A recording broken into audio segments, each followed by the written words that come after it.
PM Modi Rohini के जापानी park में स्थित रैली विशाल जनसभा को संबोधित किया। प्रधानमंत्री ने रिमोट का बटन दबाकर दिल्ली में 4,500 करोड़ रुपए की विभिन्न परियोजनाओं का उद्घाटन किया। प्रधानमंत्री ने नौरोजी नगर में वर्ल्ड ट्रेड सेंटर, द्वारका में सीबीएसई मुख्यालय, सरोजनी नगर में 1,738 क्वार्टर का उद्घाटन किया। दिल्ली विश्वविद्यालय पूर्वी परिसर, पश्चिमी परिसर, रोशनपुरा में वीर सावरकर कॉलेज का शिलान्यास किया। पीएम मोदी विशाल रैली को संबोधित किया। वहीं पीएम मोदी के पहुंचते ही पूरे पंडाल में मोदी मोदी के नारे लगे। इस दौरान मंच पर मनोहर लाल, धर्मेंद्र प्रधान, दोनों मंत्रालयों के राज्य मंत्री, हर्ष मल्होत्रा सहित दिल्ली के सभी सांसद रहे। इससे पहले प्रधानमंत्री नरेंद्र मोदी जलियांवाला बाग के स्वाभिमान अपार्टमेंट में पहुंचे।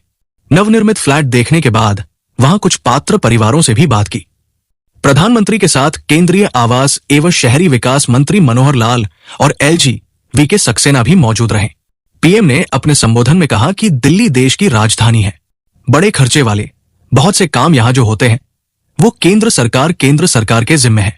अधिकांश सड़कें, मेट्रो, बड़े अस्पताल, विश्वविद्यालय व कॉलेज कैंपस ये सब केंद्र सरकार ही बना रही है। लेकिन यहाँ की आपदा सरकार के पास जिस काम का भी दायित्व है उस पर भी ब्रेक लगी हुई है। दिल्ली को जिस आपदा ने घेर रखा है उसके पास कोई विजन नहीं है। ये कैसी आपदा है, इसका एक और उदाहरण हमारी यमुना जी है। यमुना नदी स्वाभिमान लाभार्थियों से बात किया। वो पूर्वी क्षेत्र के रहने वाले हैं। उनसे छठ पूजा पर पूछा तो बोला कि यमुना की ऐसी दशा हो गई है, घर में ही पूजा कर माफी मांग लेते हैं। 10 वर्ष बाद ये कह रहे हैं यमुना की सफाई से वोट नहीं मिलेंगे। ये इनकी कैसी बेशर्मी है। यदि वोट नहीं मिलेंगे तो क्या यमुना को ऐसे ही छोड़ देंगे? यमुना की सफाई नहीं होगी तो दिल्ली को पानी कैसे मिलेगा? इन लोगों की करतूतों की वजह से दिल्ली वालों को गंदा पानी मिलता है। इस आपदा ने दिल्ली वालों के जीवन को टैंकर माफिया के हवाले कर दिया है। ये आपदा वाले रहेंगे तो भविष्य में दिल्ली को और भी विकराल स्थिति की ओर ले जाएंगे। मेरा ये निरंतर प्रयास है कि देश के लिए जो भी अच्छी योजना बन रही है उसका लाभ दिल्ली वासियों को भी मिले। केंद्र की भाजपा सरकार से गरीबों व मध्यम वर्ग को सुविधाएं भी मिल रही है और पैसे भी बच रहे हैं। केंद्र सरकार की योजना से बिजली बिल शून्य हो रही है और बिजली से कमाई का अवसर भी मिल रहा है। प्रधानमंत्री सूर्य घर योजना से हर उपभोक्ता बिजली उत्पादक बन रहा है। केंद्र सरकार प्रत्येक परिवार को सोलर पैनल लगाने के लिए 75,000 से अधिक दे रही है। अभी तक देश भर में 7.5 लाख सोलर पैनल लग चुके हैं। इससे बिजली मुफ्त मिलेगी और बची हुई बिजली के पैसे सरकार देगी। दिल्ली में भाजपा का मुख्यमंत्री बनते ही प्रधानमंत्री सूर्य घर मुफ्त बिजली योजना और तेजी से लागू की जाएगी। पीएम ने कहा कि एक तरफ दिल्ली में शिक्षा व्यवस्था के लिए केंद्र सरकार की तरफ प्रयास है, वहीं दूसरी तरफ यहां की राज्य सरकार का कोरा झूठ भी है। दिल्ली में जो लोग राज्य सरकार में पिछले 10 वर्षों में स्कूली शिक्षा व्यवस्था को बहुत नुकसान पहुंचाया है। समग्र शिक्षा अभियान के तहत जो पैसे भारत सरकार ने दिए उसमें से आधे पैसे भी दिल्ली सरकार खर्च नहीं कर सकी। इस सरकार को दिल्ली के बच्चों के भविष्य का ध्यान नहीं है। ये देश की राजधानी है। दिल्ली वासियों का हक है उनके सुशासन का सपना देखा है, लेकिन पिछले 10 वर्षों से दिल्ली एक बड़ी आपदा से घिरी है। अन्ना हजारे जी को सामने करके कुछ कट्टर बेईमान लोगों ने दिल्ली को आपदा में धकेल दिया। शराब के ठेकों में घोटाला, बच्चों के स्कूल में घोटाला, गरीबों के इलाज में घोटाला, प्रदूषण से लड़ने के नाम पर घोटाला, भर्तियों में घोटाला। ये लोग दिल्ली के विकास की बात करते थे, लेकिन ये लोग आपदा बनकर दिल्ली पर टूट पड़े हैं। ये लोग खुलेआम भ्रष्टाचार करते हैं और उसका महिमा मंडन भी करते हैं। एक तो चोरी, ऊपर से सीनाजोरी। ये आपदा दिल्ली पर आई है, इसलिए दिल्ली वालों ने आपदा के विरुद्ध जंग छेड़ दी है। दिल्ली के वोटर दिल्ली को आपदा से मुक्त करने को ठान चुका है। दिल्ली का हर नागरिक कह रहा है, दिल्ली का हर बच्चा कह रहा है, दिल्ली की हर गली से आवाज आ रही है, आपदा को नहीं सहेंगे, बदल कर रहेंगे। कर्मचारियों के जर्जर आवाज की जगह नए आवाज बनाए हैं। दिल्ली की जरूरत को देखते हुए रोहिणी व द्वारका के बाद नरेला सबसिटी के निर्माण को गति दे रही है। विकसित भारत बनाने में बड़ी भूमिका हमारे शहरों की है। शहर में ही लोग दूर दूर से लोग बड़े सपने लेकर आते हैं, पूरी ईमानदारी से उसे पूरा करने में अपनी जिंदगी खपा देते हैं। भाजपा सरकार शहरों में रहने वाले सभी को गुणवत्तापूर्ण जीवन देने में जुटी हुई है। गरीब हो या मिडिल क्लास हो, उसे अच्छा घर दिलाने में मदद की जाए। बीते 1 दशक से ये काम निरंतर चल रहा है। प्रधानमंत्री आवास योजना शहरी के अंतर्गत देश भर में 1 करोड़ से अधिक घर बने हैं। इसी योजना के अंतर्गत दिल्ली में भी करीब 30,000 नए घर बने हैं। अब इस प्रयास को और विस्तार देने की योजना शुरू की है। प्रधानमंत्री आवास योजना शहरी के अगले चरण में 1 करोड़ नए घर बनने वाले हैं। इसमें केंद्र की भाजपा सरकार ही मदद देने वाली है। वर्ष में जिनकी आय 9 लाख रुपए से कम है, उन्हें इस योजना का विशेष लाभ होगा। मिडिल क्लास परिवारों को उनके घर का सपना पूरा करने के लिए होम लोन के ब्याज में बहुत बड़ी छूट दे रही है, जिसे सरकार चुका रही है। प्रत्येक परिवार का सपना होता है कि उसका बच्चा अच्छे से पढ़े और अपना सपना पूरा करे। शहर में अच्छे स्कूल, कॉलेज और शैक्षणिक संस्थान हो, इस पर भाजपा विशेष ध्यान दे रही है। बच्चों को पढ़ाने के साथ ही नई आवश्यकता के लिए नई पीढ़ी को तैयार करना है। नई शिक्षा नीति में इसी बात का ध्यान रखा गया है। नई राष्ट्रीय शिक्षा नीति में गरीब मध्यम परिवार को नए अवसर देने वाली नीति को लेकर चलता है। मध्यम वर्ग परिवार व गरीब परिवार के बच्चों के लिए डॉक्टर, इंजीनियर, बड़ी अदालत में खड़े होकर वकालत करने का सपना होता है। लेकिन इन परिवारों के लिए अंग्रेजी माध्यम परिवार में शिक्षा देना मुश्किल होता है। अंग्रेजी के अभाव में उनका डॉक्टर, इंजीनियर बनने का सपना पूरा हो सके, इसके लिए आजादी के बाद जो काम नहीं हुआ वो आपके सेवक ने पूरा कर दिया है। अब बच्चा अपनी मातृभाषा में पढ़कर डॉक्टर, इंजीनियर बनने के साथ बड़ी अदालत में वकालत कर सकता है। शिक्षा में सीबीएसई की बड़ी भूमिका है। इसका दायरा बढ़ रहा है। इसे देखते हुए नया मुख्यालय बनाया गया है। उच्च शिक्षा में दिल्ली विश्वविद्यालय की भूमिका मजबूत हो रही है। ये मेरा सौभाग्य है कि मुझे भी इस विश्वविद्यालय का छात्र होने का अवसर मिला है। यहाँ के छात्रों को यहीं पर उच्च शिक्षा मिले, इसके लिए पूर्वी पश्चिमी कैंपस का इंतजार समाप्त किया जा रहा है। सूरजमल विहार में पूर्वी कैंपस और द्वारका में पश्चिमी कैंपस का अब तेजी से काम होगा। वहीं नजफगढ़ में वीर सावरकर के नाम से नया कॉलेज बन रहा है। आप सभी को भी कहता हूं, आप जब भी झुग्गी वासियों से मिले तो उन्हें वादा करके आना, क्योंकि मेरे लिए आप ही मोदी है। उन्हें वादा करना कि आज नहीं तो कल उन्हें पक्का घर मिलेगा। गरीबों के इन घरों में बेहतर जीवन के लिए सभी सुविधाएं हैं। यही तो गरीबों का आत्मविश्वास बढ़ाता है, जो विकसित भारत की असली ऊर्जा है। हम यही रुकने वाले नहीं हैं।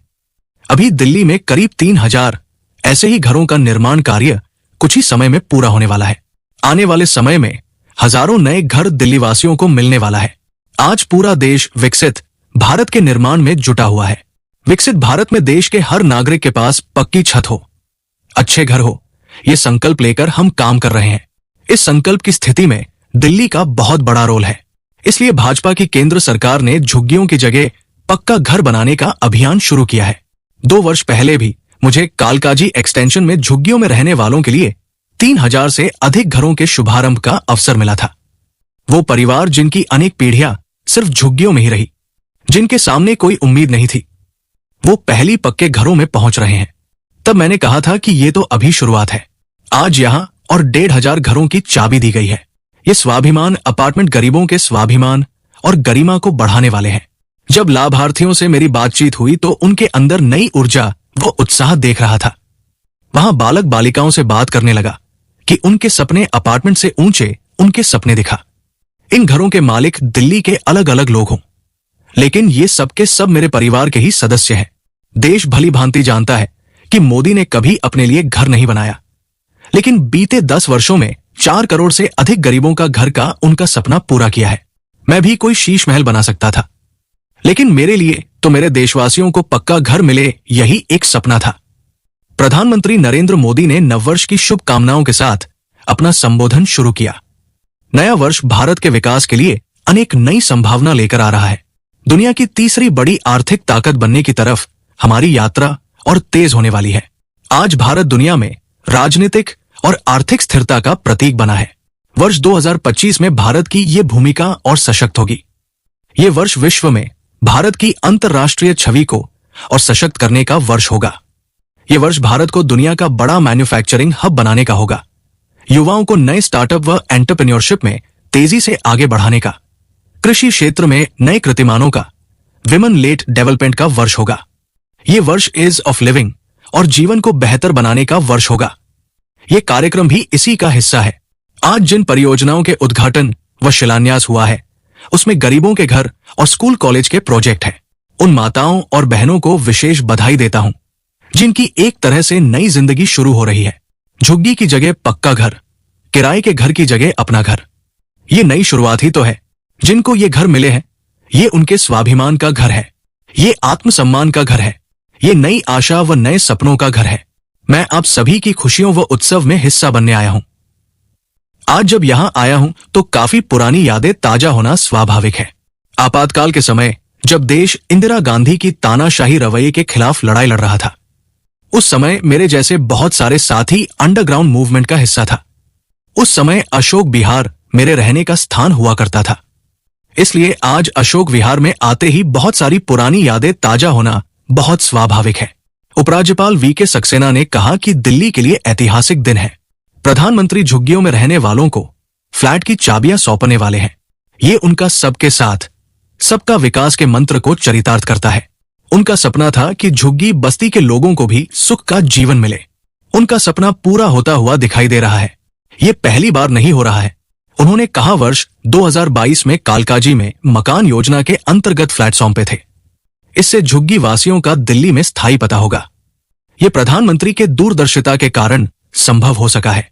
हाल ही में जहां झुग्गी वही मकान की योजना में बदलाव किया गया है, इससे चल रही परियोजनाओं को जल्द पूरा किया जा सकेगा। एलजी ने कहा कि आज दिल्ली के लिए ऐतिहासिक दिन है। ये सभी मकान मोदी के विजन पर ही बने हैं। उनका सपना आज पूरा हो रहा है।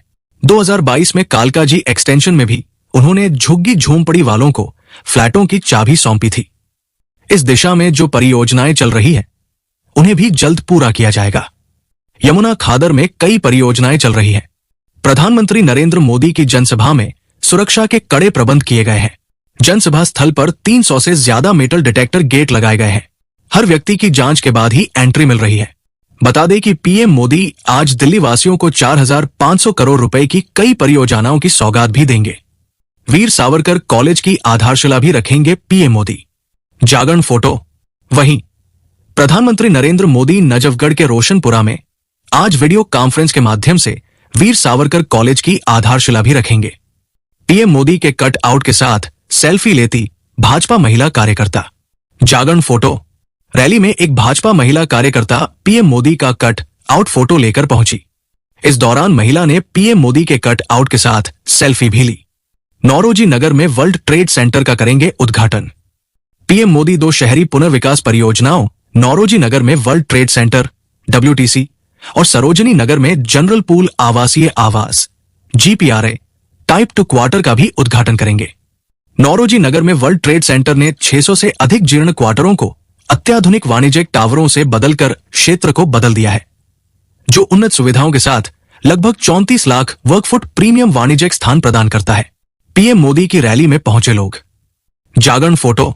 इसके अलावा पीएम मोदी JJ क्लस्टर के निवासियों के लिए 1675 नवनिर्मित फ्लैटों का उद्घाटन करेंगे और दिल्ली के अशोक विहार में स्वाभिमान अपार्टमेंट में पात्र लाभार्थियों को चाबियां भी सौंपेंगे।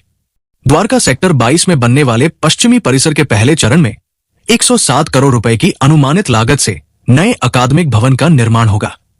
इस प्रोजेक्ट के 19,434.28 वर्ग मीटर निर्मित क्षेत्र में 42 classroom, 2 moot court, digital library, conference room, faculty room, cafeteria, छात्र एवं छात्राओं के कॉमन रूम और सेमिनार हॉल सहित अनेकों अत्याधुनिक सुविधाएं उपलब्ध होंगी।